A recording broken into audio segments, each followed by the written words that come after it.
Jaya Radha Madhava Kunja Bihari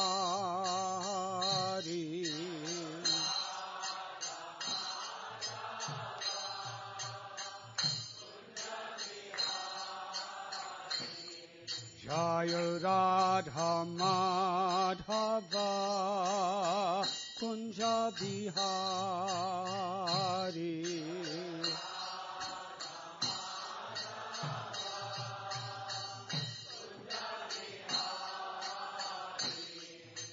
Gopi Janaballabha Girivardhari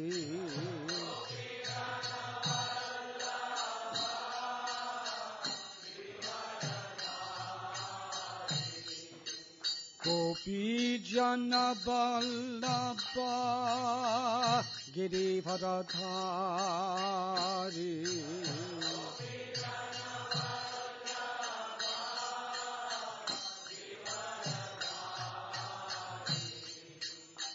Yasodanandana Braja Janaranjana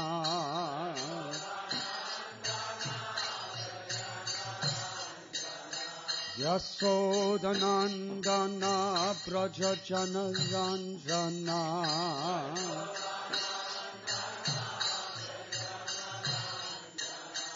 Yamuna Tira Banachari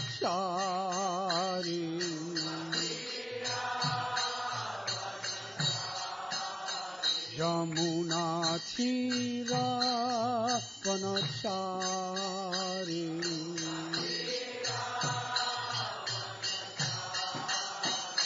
Jaya Radha Madhava Kunja Bihari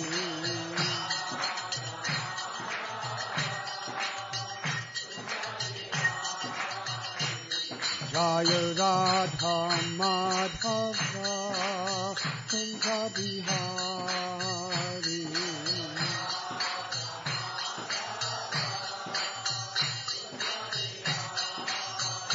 Jaya Gopi Janaballabha Girivardhari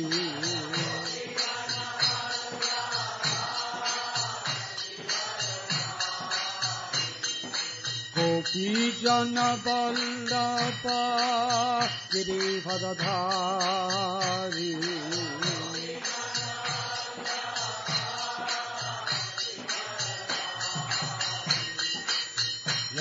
Yasodanandana Braja Janaranjana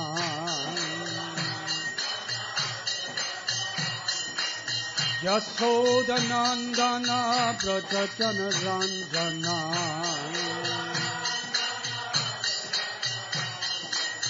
Yamuna Tira Banachari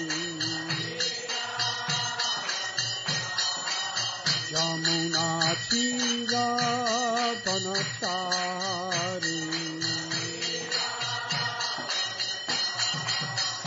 Jaya Radha Madhava Kunja Bihari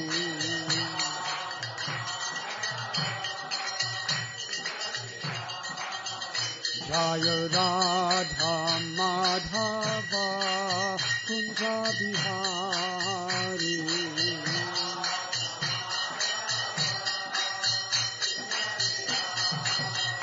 Jaya Radha Madhava Kunja Bihari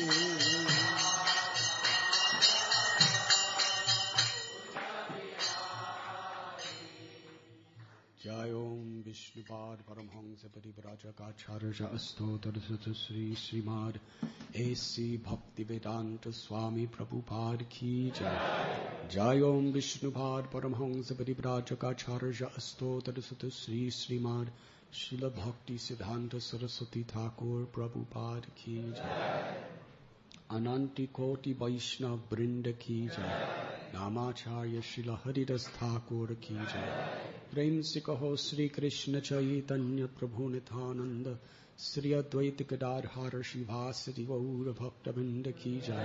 Shri Shri Radha Krishna गोप गोपीनाथ श्याम कुंद राधा कुंद गिरि गोवर्धन की जय। श्री वृंदावन धाम की जय। श्री नवद्वीप मायापुर धाम की जय। श्री जगन्नाथ पुरी धाम की जय। गंगामयी की जय। यमुनामयी की जय। भक्ति देवी की जय। तुलसी देवी की जय। समवेद भक्त वृंद की जय। गौ प्रेमानंदे। All glories to the assembled devotees. All glories to the assembled devotees. All glories to the assembled devotees. All glories to Sri Guru and Sri Gauranga.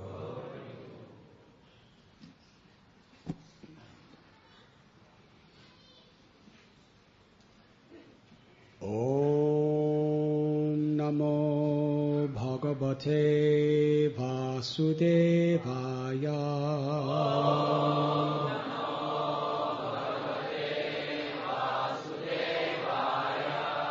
Om Namo Bhagavate Vasudevaya.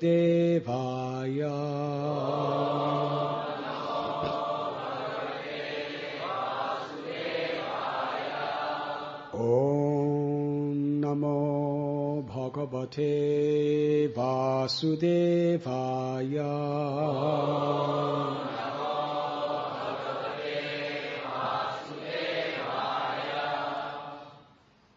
Ya Esha Rajan Api Kala Ishita Sattvam Suranikam Ivaidhayati Atha Tat Pratyanikan Asuran Surapriyo Rajas Tamaskan Praminoti Aurushrava.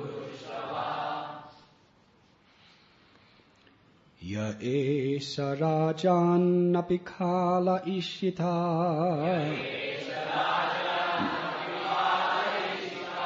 Sattvam Surani Kamavaidayat Yatha.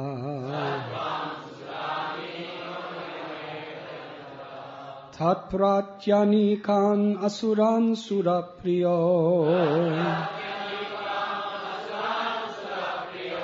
Rajas Tamaskan Praminotyorushrava.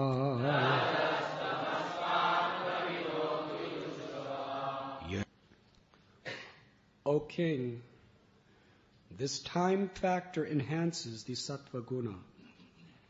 Thus, although the Supreme Lord is the controller, he favors the demigods, who are mostly situated in sattva guna. Then the demons who are influenced by tamaguna are annihilated. The Supreme Lord induces the time factor to act in different ways, but he is never partial. Rather, his activities are glorious. Therefore, he is called Urushrava. Purport by His Divine Grace, A.C. Bhaktivedanta Swami Prabhupada. The Lord says in Bhagavad Gita 9:29, Samoham sarvabhuteshu name dveshostu na priya. I envy no one, nor am I partial to anyone.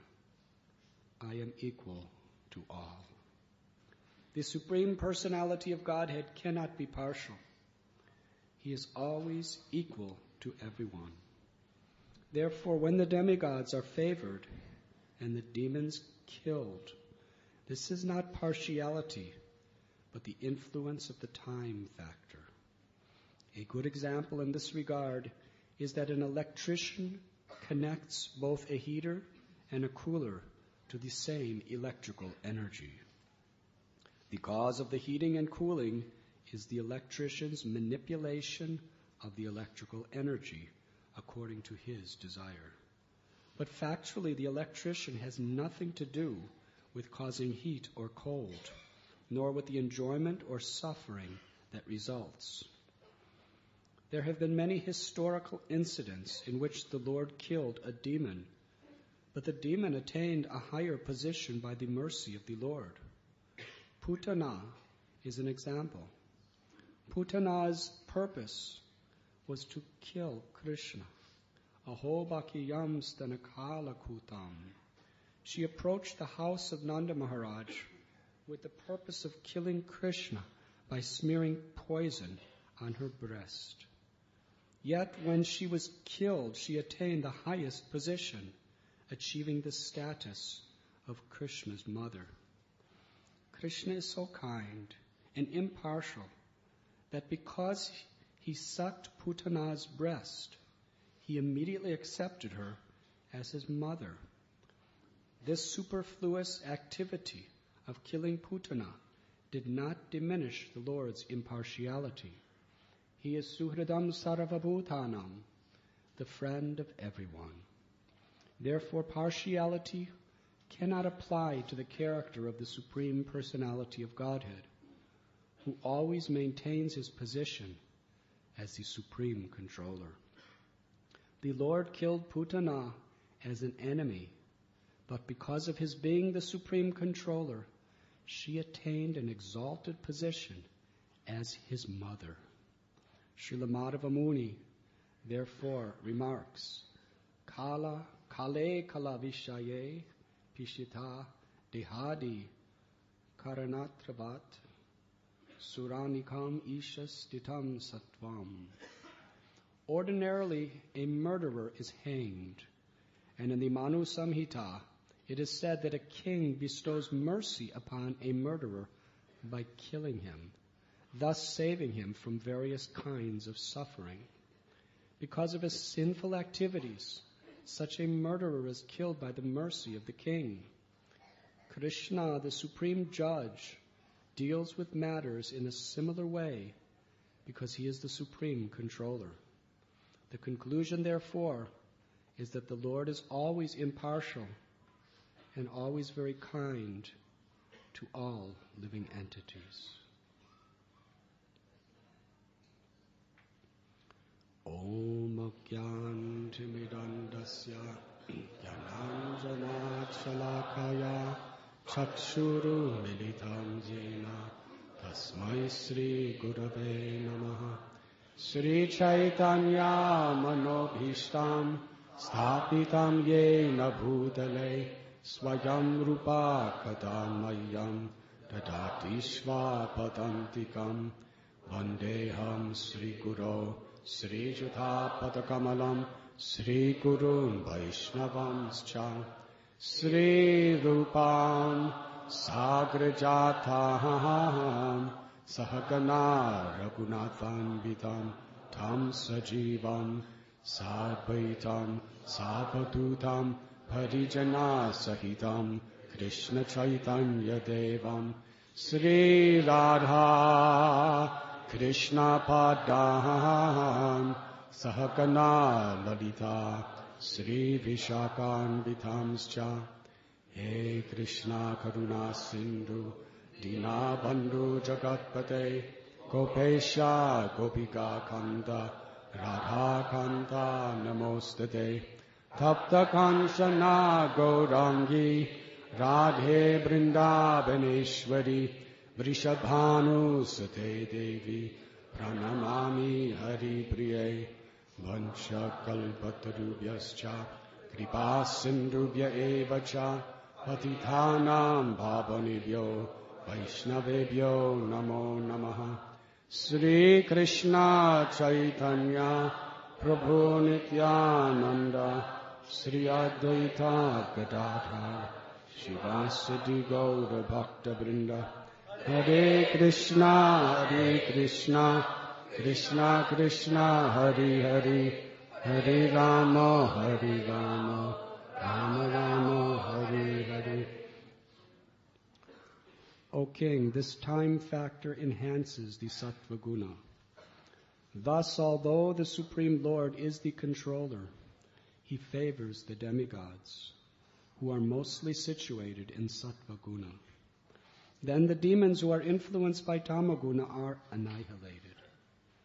The Supreme Lord induces the time factor to act in different ways, but He is never partial. Rather, His activities are glorious. Therefore, He is called Urushrava.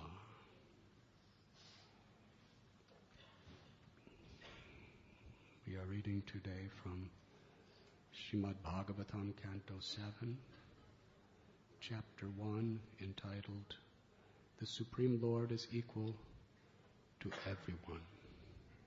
Text 12.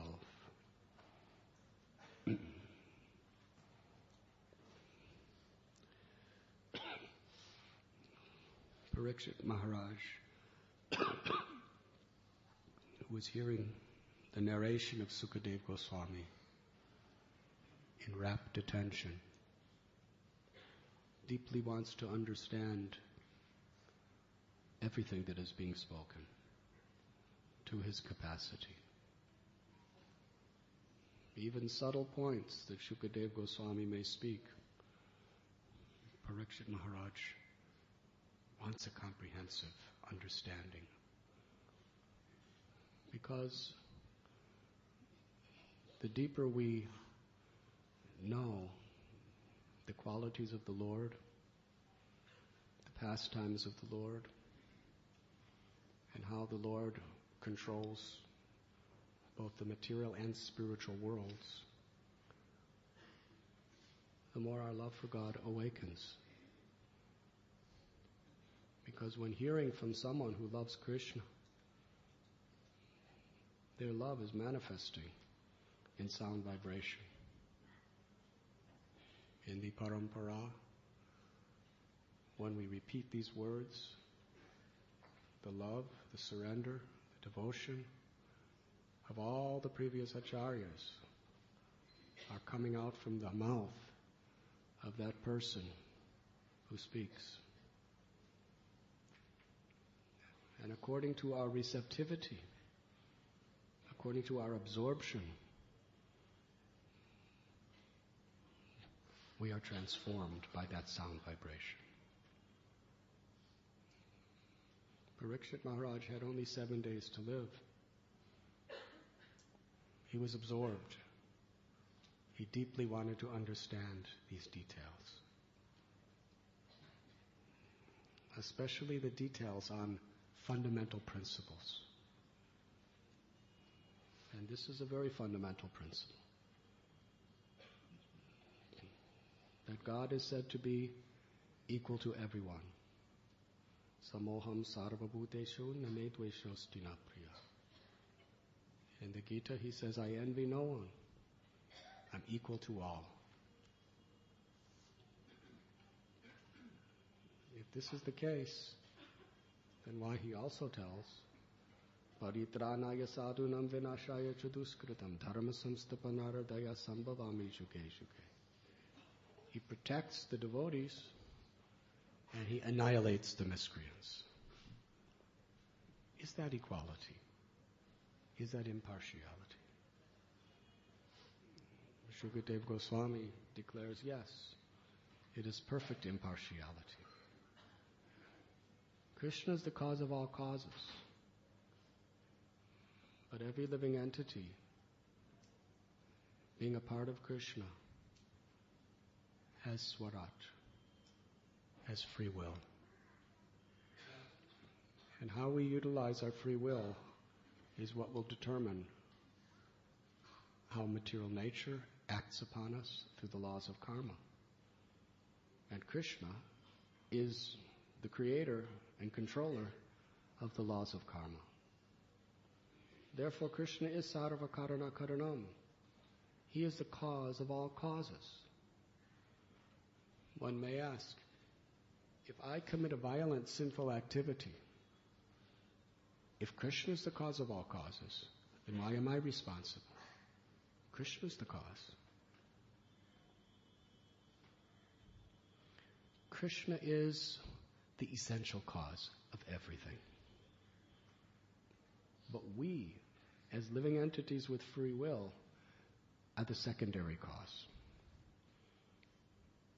But the secondary cause cannot exist without the essential cause. Example.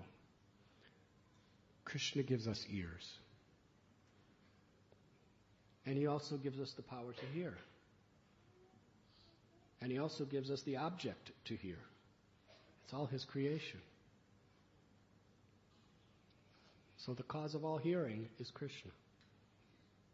So he is the cause of everything you hear. But you have the free will, what you want to hear. You can hear prajalpa, you can hear blasphemy, you can hear mundane subjects, or you can hear the transcendental glories of the Lord.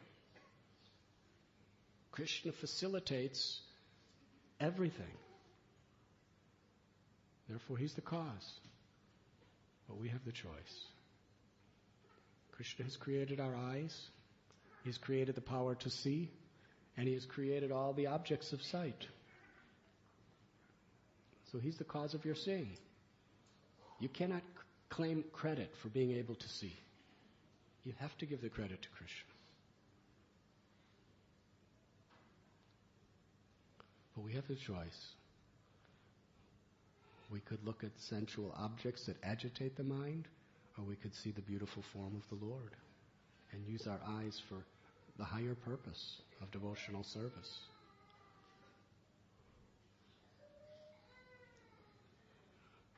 When Srila Prabhupada was on Jaladuta, he was praying to Krishna to give him the power to speak. Because we have no power to speak. The ahankar, or the false ego, is when we forget that Krishna is the cause of all causes. If you give a wonderful lecture, if you take credit for it, that is an illusion.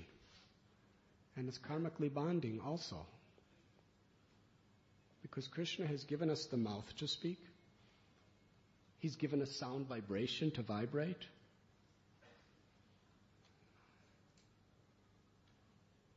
So the power of speech is Krishna. But we have the choice what we're going to speak. It could either elevate us or degrade us. Krishna is impartial. He gives you all facility, and then he gives us the choice. But every choice we make, there will be a reaction. And how are those reactions taking place? Through the power of time, who is also Krishna. When Krishna creates the cosmic manifestation within the Mahatattva is all the ingredients of material nature. Earth, water, fire, air, ether, mind, intelligence, and the ego. It's all there. Krishna puts it all, but it's inactive. Then the Lord creates the three gunas: goodness, passion, and ignorance. But still, it's totally inactive. There's nothing happening. Then the Lord, through his glance, he impregnates innumerable living entities. But they're all sound asleep. They have no consciousness of anything. They're in deep sleep. Then Krishna invokes the time factor. Krishna says, time I am, the controller of everything. When Krishna enters into the cosmic manifestation of the Mahatattva as time, time activates the three modes of material nature. Then the three modes of material nature activate all the elements of material creation. And the spirit soul, the Jivatma, awakens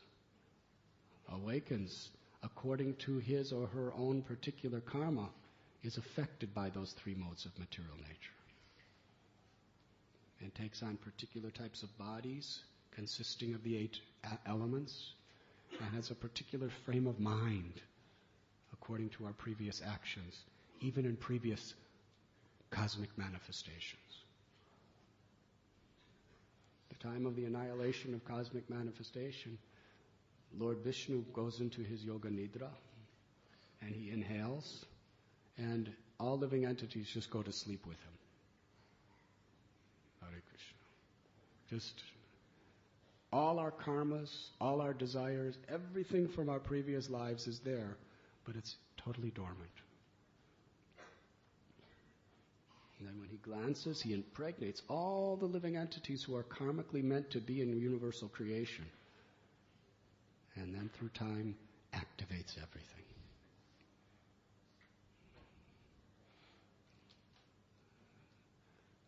Srila Prabhupada gives an example of an electrician. If you have an electrical appliance, it really can't do anything unless there's a current. Yes. We have these very nice sound system with microphone. But if there's no electrical current,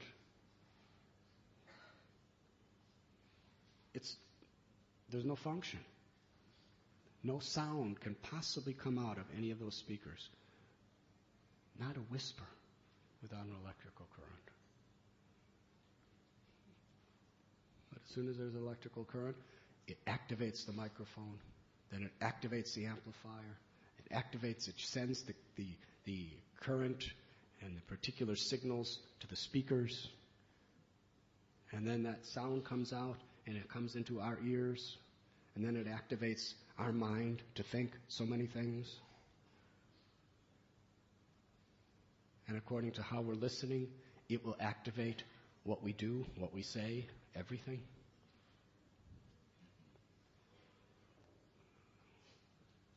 So that current is like the time factor. It activates everything, everywhere, and everyone within material creation.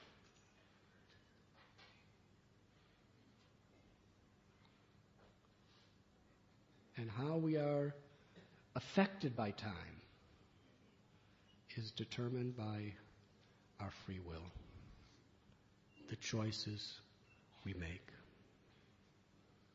Krishna never takes away our free will. We may have no choice of what we're enjoying or suffering due to our past activities, because we have launched that into motion. If you have misused people or abused people in a past life or earlier in this life, then you will be misused and abused some way or other. You will suffer the consequent misery of what you have done. There's nothing you can do about that. But under that situation of what you have created upon yourself, you have the freedom of how to respond. And that will determine our future.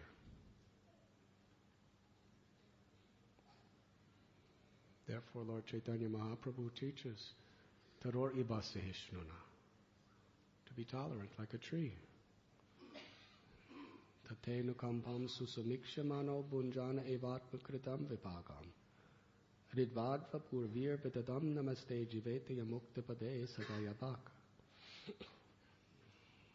This verse by Lord Brahma is very crucial to have an understanding of how to live within this world and make progress. Because sufferings will come. But how do we understand the suffering? How do we respond to the suffering? That will determine our future. If we have done something bad to someone and it's coming back on us, if we retaliate by doing the same thing again, then we're just perpetuating our misery. Perpetuating. We may appear to get some emotional or physical relief at the immediate future.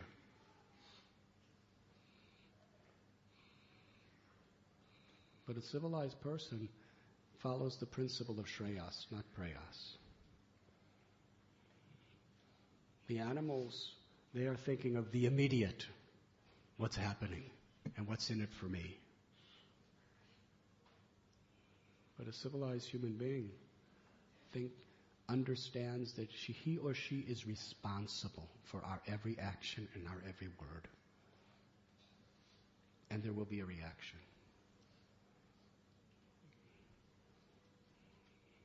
And such a person is conscious. Ishvara sarvabhutanam, that the Lord is within our heart. He's watching everything. He's the one, it is the Paramatma within the heart that ultimately is facilitating all this karmic action and reaction. Krishna knows everything everyone has done for all eternity, in the past and in the present, especially. Future, Krishna knows, but even in his knowing, he is so great, he does not interfere with our free will.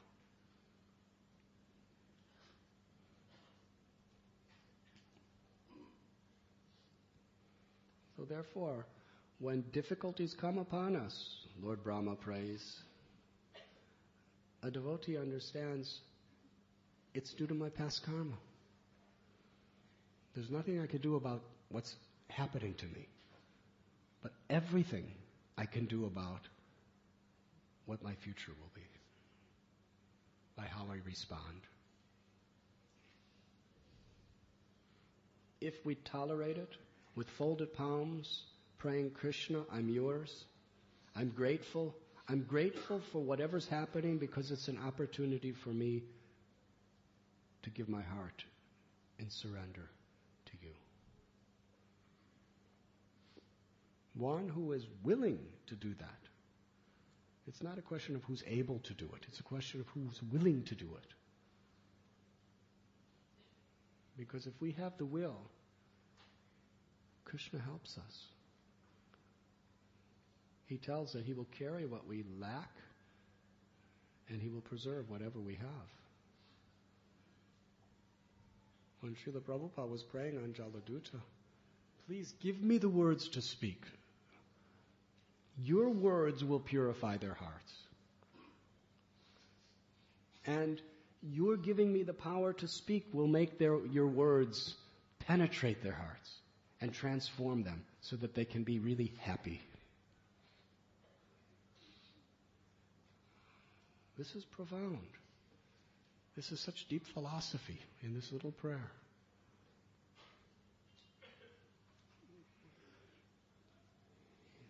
He's not taking credit for anything. He's just being the instrument. But he's being a good instrument. He's being an instrument of love rather than an instrument of envy. It's your words, Krishna. And you only can give me the power to speak those words. And you only could give the power of my listeners the ability to understand.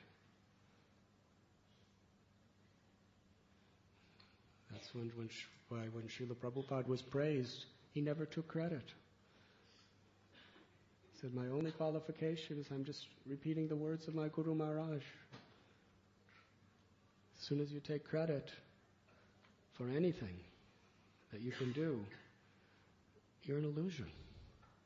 You're actually karmically bound. Even in devotional service. We're performing wonderful devotional service which is transcendental to the modes of material nature. But if we're taking the credit for what we do and not understanding the reality, that it's only Krishna's empowerment that makes it possible. If that current of Krishna's empowerment is not in me, what can I do? We can't see, we can't hear, we can't talk, we can't think, we can't love, we can't do anything.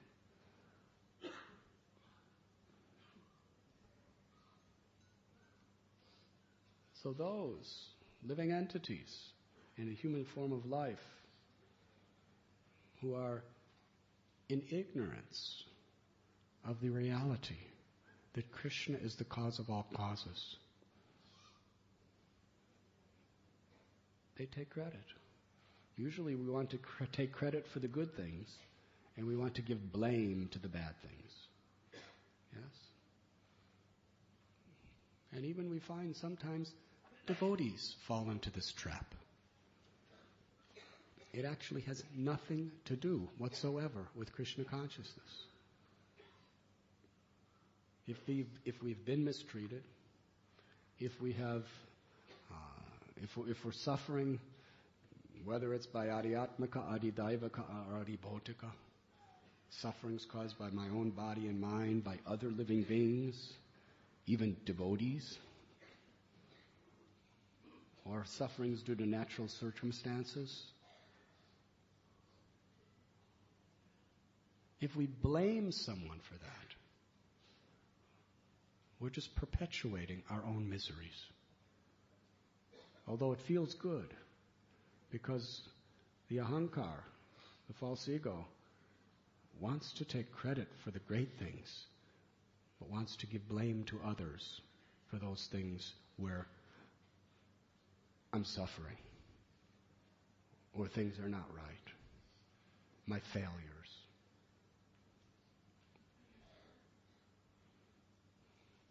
But ultimately, transcending the modes of material nature is not just what we do, but it's the consciousness in which we do it.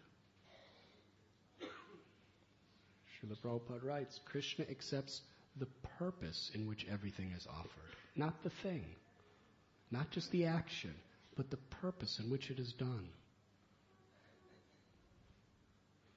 So if our purpose of even performing devotional service is to take glory, to get credit, to get position, to get power, to get fame, it's devotional service in the mode of passion, or maybe ignorance. And there'll be karmic reactions to that. Not exactly just like regular karma, but Krishna will reciprocate.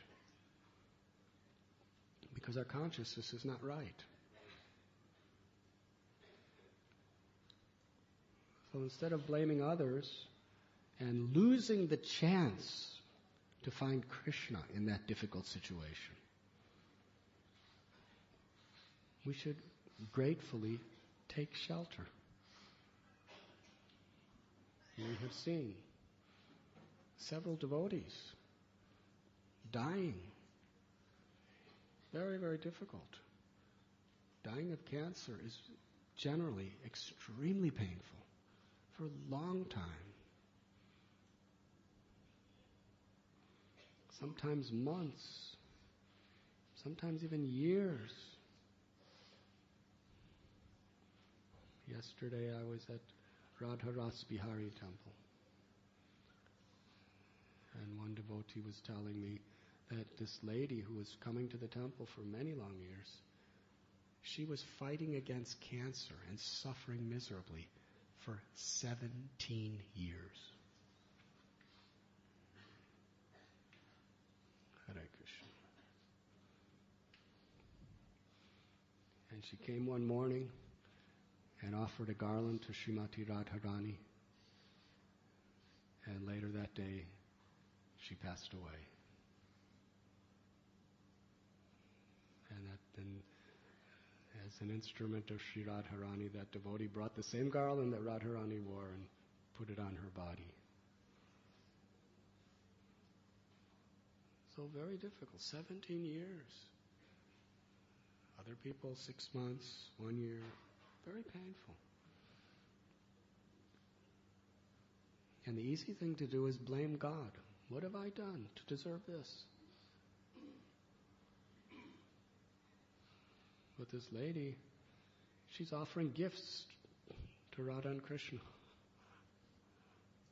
in that situation. And Krishna will reciprocate.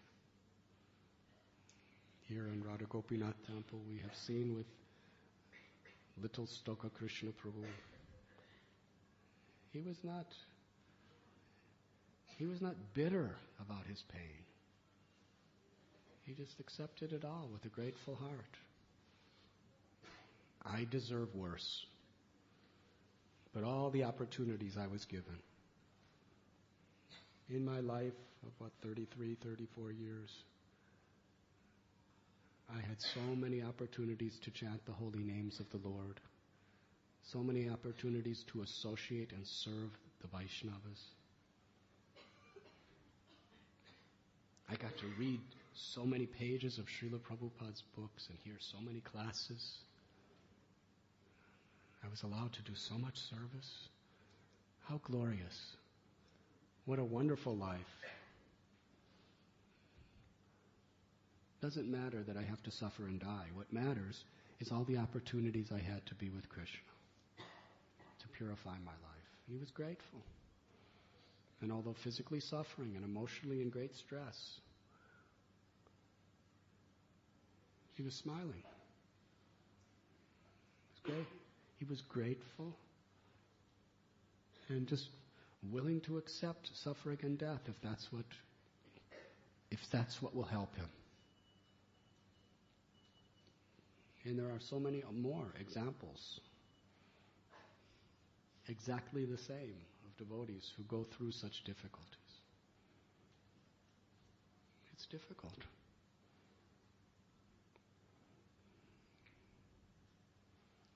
So yes, Krishna is the cause of all causes. He gives us the power to surrender to Him or to reject Him, to serve Him or to serve our own arrogant nature. And according to the choice we make, through the material elements which are activated and controlled by time, we will get the reaction.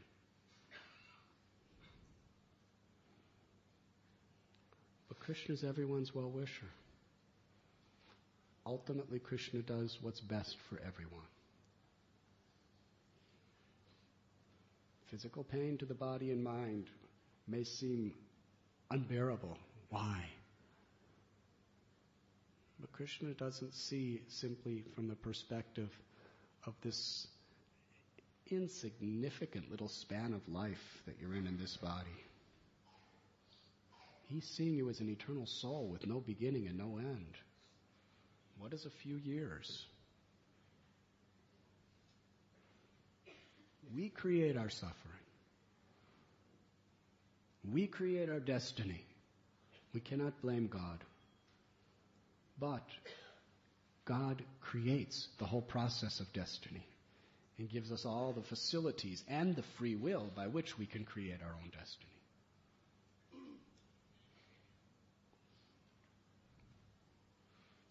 Srila Prabhupada is citing the story of Putana. Very inconceivable. She was a demon who killed so many babies. She loved to eat the flesh and drink the blood of babies, human babies. Hare Krishna. She was a serious serial killer. Can you imagine the news she would get in today's world? This monstrous woman is just killing thousands of babies and eating their flesh and drinking their blood. Would make great news. Yes. It would be the news of the world.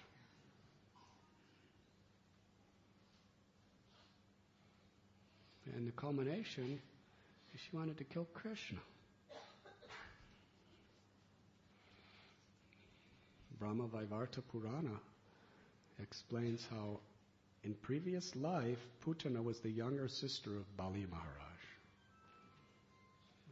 When Lord Vamanadev came to beg for 3 steps of land, he was very small. He was a child. Vamanadev was a Krishna in a child form. He was so beautiful. Bali Maharaj's sister, Ratnamala, immediately motherly love awakened within her heart for this beautiful little child that was coming with a little stick, a little begging bowl. Yes. Just like when little children, when they do things like this morning, one little child was offering obeisances to Srila Prabhupada during Guru Puja. And he was just laying there for a long time, chanting mantras or whatever else. And more people were looking at him than Prabhupada. Even me. Because it was just so sweet, so nice to see a little child do something that adults would do. Now when adults do it, nobody takes their eyes off Prabhupada. When a little child do it, oh, how nice, how nice. So there's something about being a little child that brings about attraction to other people's hearts. Soft-hearted people, when they see a child smiling, their hearts melt with happiness. Soft-hearted people, when they see a child crying, it affects them. They feel very deeply. Because children are innocent. And they just look so special. Just these little bodies.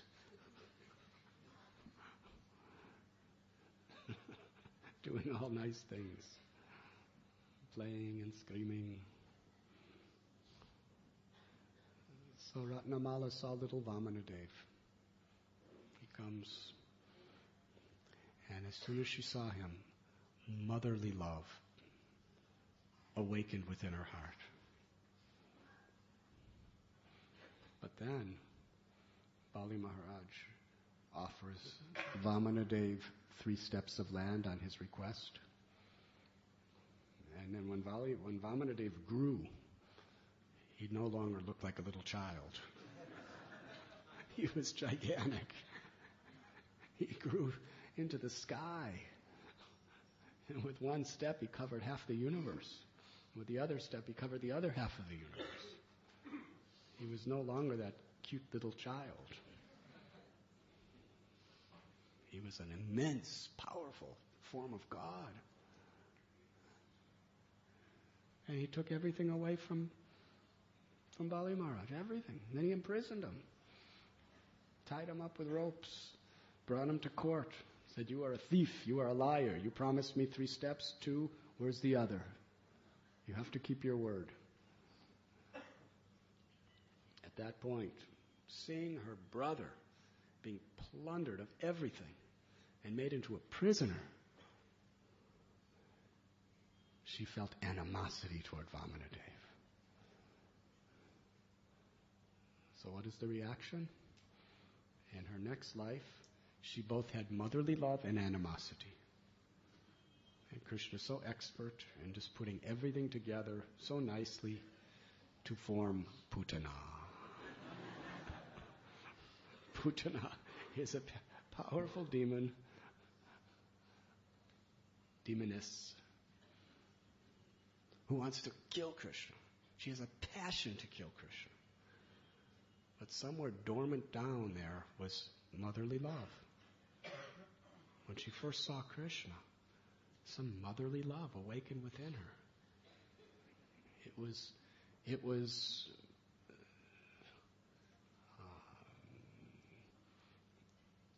was small compared to her lust to kill him, but it was there. Krishna is impartial.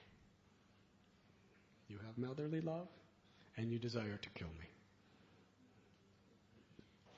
So, Krishna sucked her breast milk. Then he sucked her life air. And he was squeezing with his little tiny fingers. And kicking with his little lotus feet. It was so painful to Putana. She ran outside the house and expanded into a form. What was it? 8 miles long. Huge. Huge. Something like Vamanadev. But she was grotesque. She was really a horrible looking being. And here she was, 8 miles in size. And Krishna didn't grow. Can you imagine? He must have been just like a little speck on her. It's like just squeezing and kicking, sucking.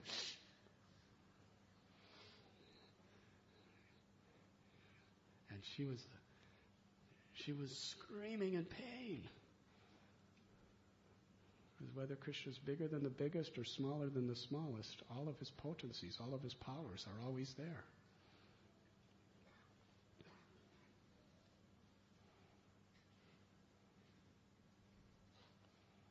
The Paramatma is not only within the heart of every living being, but the Paramatma is residing in and between each atom of material creation. Hare Krishna. Smaller than the smallest. But yet, even in that form, all the potencies and powers of the Absolute Truth are present. That is Krishna, Achintya Shakti. So he sucked and sucked and sucked, and Putana suffered miserably. It wasn't fun for her. It was serious suffering. She was screaming, howling, trying to defend herself with all her strength. She was helpless. And ultimately, after Krishna sucked out all her anarthas, all that animosity, all that desire to kill him, was just sucked right out of her. And at the end, there was only one thing left, her motherly love. So she died in a state of motherly love to Krishna. And Krishna gave her liberation in Goloka as one of his nurses who loved him as a mother. Srila Prabhupada is using this as an example how Krishna is so equal. He's ultimately everyone's well-wisher.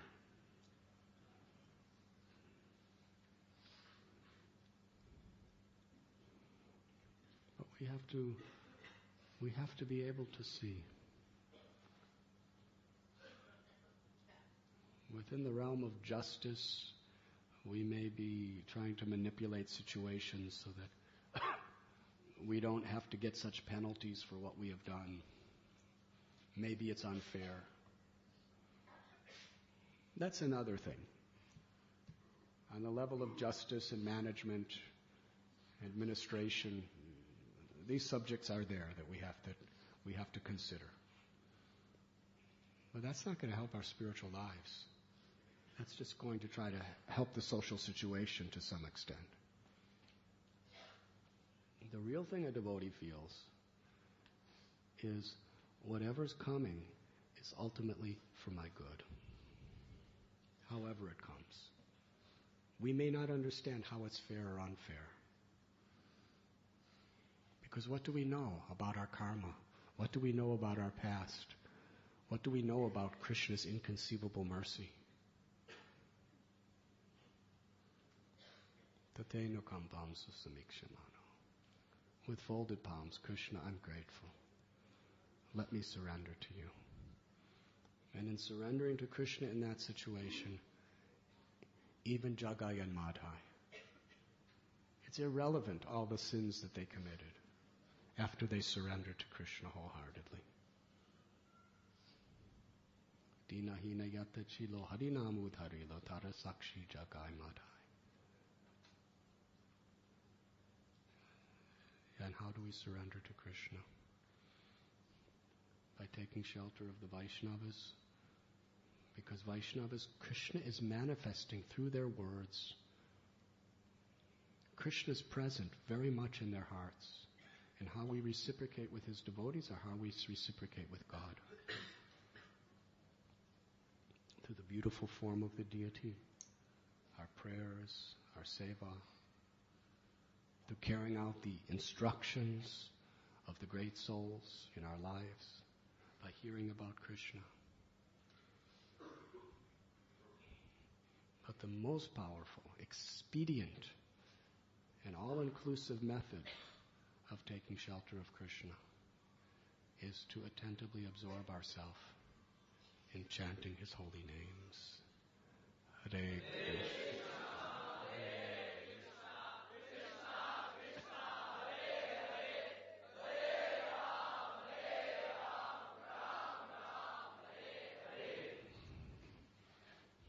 In this verse, The time factor, according to the overall karma of the cosmos, or perhaps a particular planet, sometimes the time factor energizes the mode of ignorance predominantly. Sometimes the mode of passion and mode of goodness. Externally. That is why sometimes we find in the scriptures that the demons conquer everything. Yes? In fact, we see it a lot in this world today in Kali Yuga. Hiranyakashipu conquered the Devatas. He was in the mode of passion and ignorance, and he conquered those in the mode of goodness. How is that possible? In the story of Indra, when Bali Maharaj, who was king of the Asuras, came marching into Indraloka, Indra turned to his guru, Brihaspati, and said, "What do we do?" Brihaspati said, "Run and hide." There's nothing you can do. The time factor is now favoring these devotees, these demons. Just be patient. Somehow or other, they please the sages, and they have blessings. And right now, the time factor is energizing their modes. So you will not be successful fighting against them now. But, essentially, the mode of goodness prevails in due course of time. That is the way the time factor works. So that time can energize the modes of goodness and ignorance and passion for some time, but essentially the mode of goodness prevails, wherever it is there. So just be patient.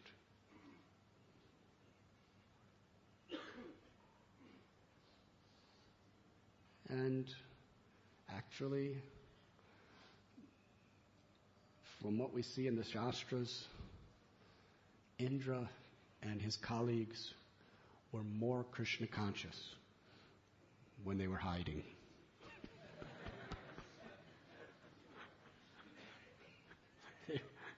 They were taking shelter. They had no other shelter. Otherwise they would forget about Krishna and just, I am the doer, I am the enjoyer, I am the proprietor. That tendency is there, even though they're devotees. But when everything's gone, all they could do is take shelter. And then when Krishna gives everything back, their hearts have been enriched.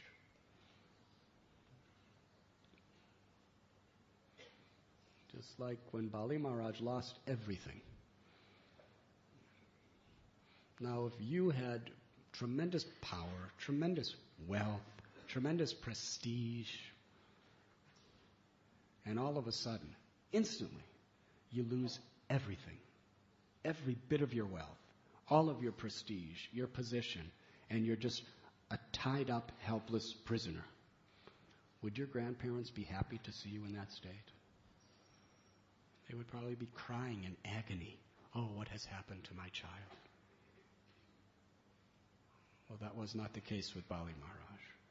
His grandfather, Prahlad, who was no longer a 5-year-old boy,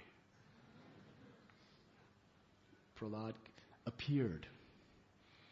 And Bali Maharaj wanted to offer his obeisances, but he couldn't. He was tied up. He can't move. All he could do is just bend his head down to offer his pranams. And Prahlad Maharaj was praising the good fortune of Bali Maharaj to be in that predicament.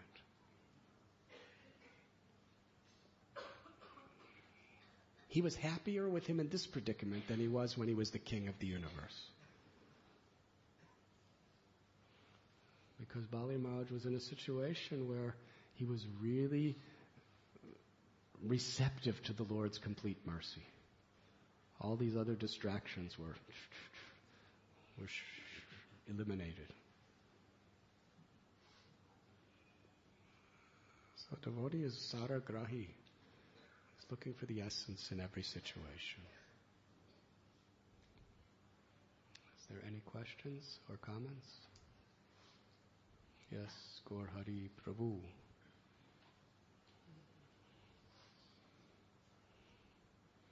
Gaur Hari Prabhu received his PhD at IIT and then worked for IBM and traveled around the world doing so many high-level occupational services. And now he is the culmination of IIT, IBM, he's now in IYF.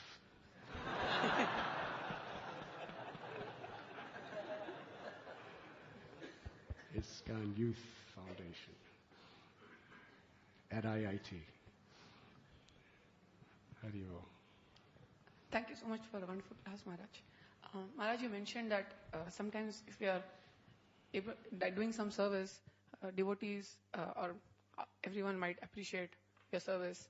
And especially devotees are like honeybees, so even if you're filled with unlimited vices, they just look at the good quality in you.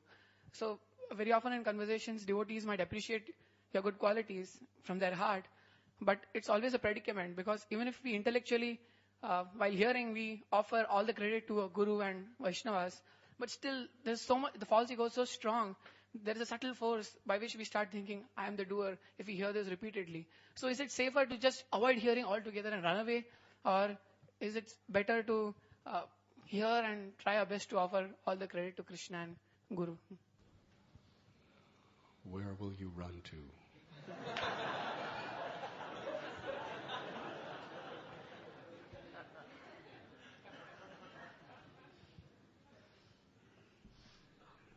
We should do what pleases Krishna.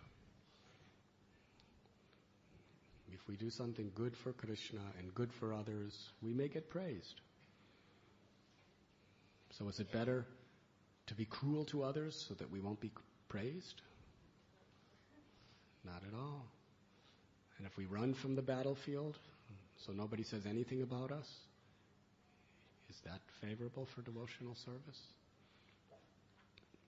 Krishna tells Arjuna, if you run, then you are delinquent in your duty. That will not please me.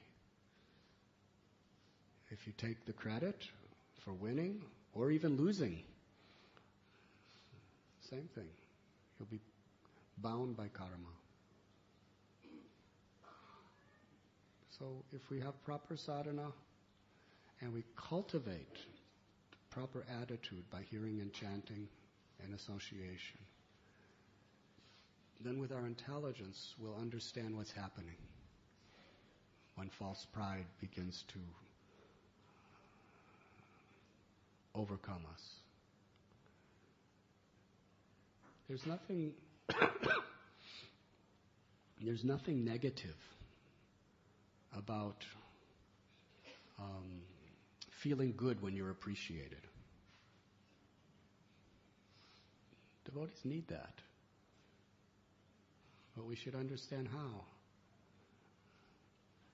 When we do something nice and people say, oh, that was very nice, we should be thinking that actually I'm just the instrument. But that these devotees are seeing something good in me, that is their greatness. Yes? A humble person, when they're praised, will think that this is the greatness of that person who's praising me, for seeing that in me. It's not my greatness. It's the greatness of the persons who's seeing good in me. And it's the greatness of the person who has empowered me to do something that he could see good in me. So actually, when a devotee who is sincere is praised, it doesn't make him or her proud, it makes them humble.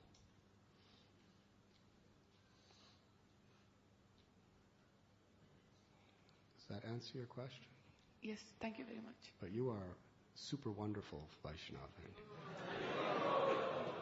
And you have have done such wonderful service, and you're doing such wonderful service, and everyone should show our appreciation for Gaur Hari Prabhu by loudly chanting.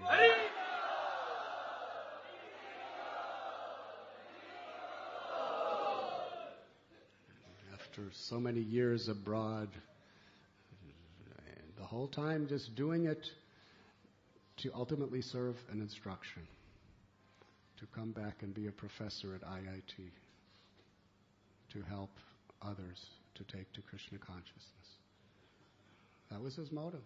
It was his motive for making money. It was his motive for going to America and for going to England and to going to Delhi and working for all these companies.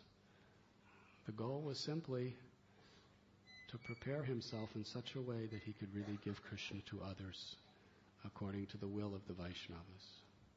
That's wonderful. So we will fall down if we don't appreciate you.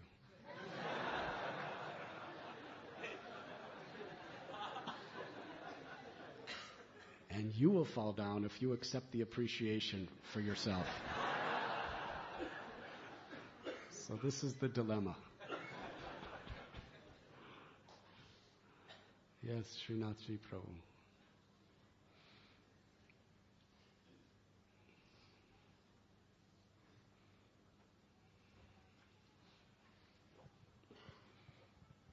Hare Krishna Maharaj. Once again, thank you for this wonderful class. I have a question, Maharaj. Between two senior devotees, sometimes we are sandwiched. Both are wonderful devotees, but they don't get along with each other. And we have to serve both of them. And this has happened, and our position then, whether to side with one or the other, how to remain neutral, and how to continue our Krishna consciousness and service, and to whom to serve, and how to serve.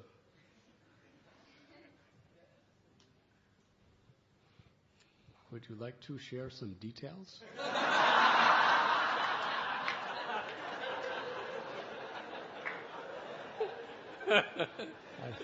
I think devotees are more eager to hear the details than whatever answer I can give.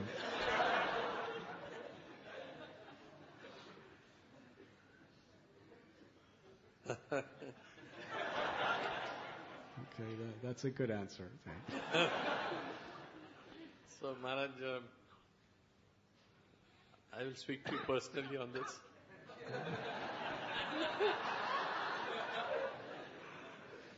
It's a very embarrassing thing to... Yes. We understand very. But it is our great pleasure to see you embarrassed. It's a very rare opportunity to see Srinathji Prabhu embarrassed.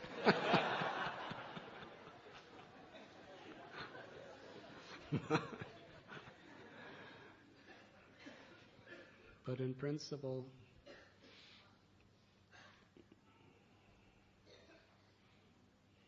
there are different ways in which we can act in such a bewildering situation. One is we can inquire from a devotee senior to both of them and get their guidance of what is best for our own spiritual life.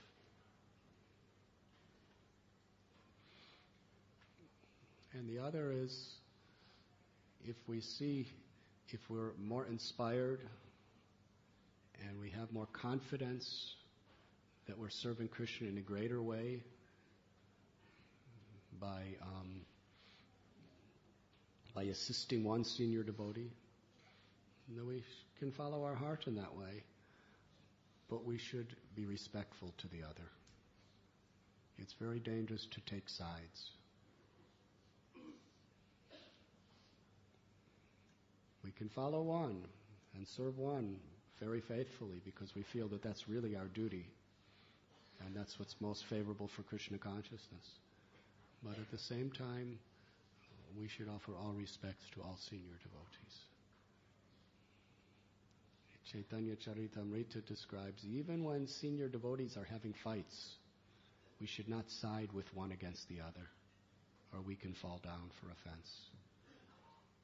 But at the same time, we should perform our particular duty according to what's most favorable for our Krishna consciousness. Yes?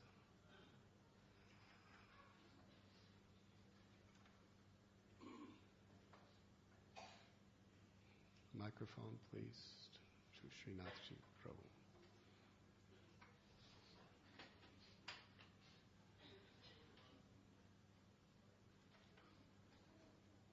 You see, this is what happens when there's no electrical current. I still have a slight doubt, Maharaj. You did mention, when I asked the question, without giving names, I would like to say that when I saw these two great devotees having their difference, but one of them had more difficulties later. Now this gentleman is again trying to become Krishna conscious. So, between the two, one has already advanced very high. The other gentleman had his downfall, and again he's trying to revive. So what should be the attitude towards the person who had fallen down and who is now trying to get back to Krishna consciousness? We should certainly try to help them according to our capacity.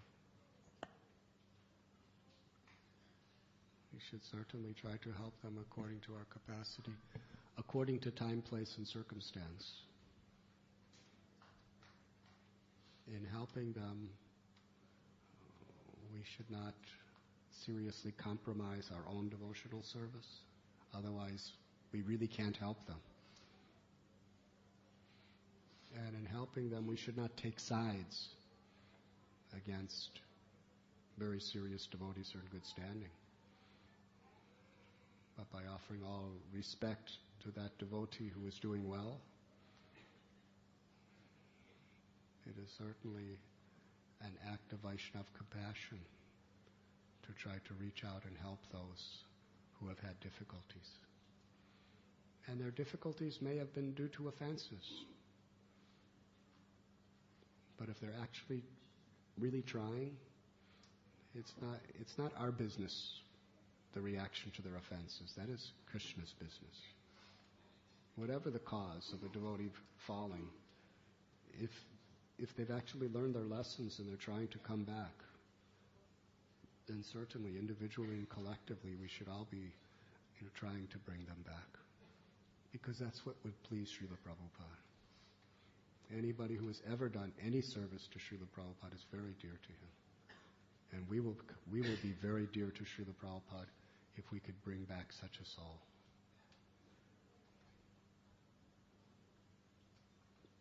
Providing we don't, in the process, disturb the spiritual lives of others.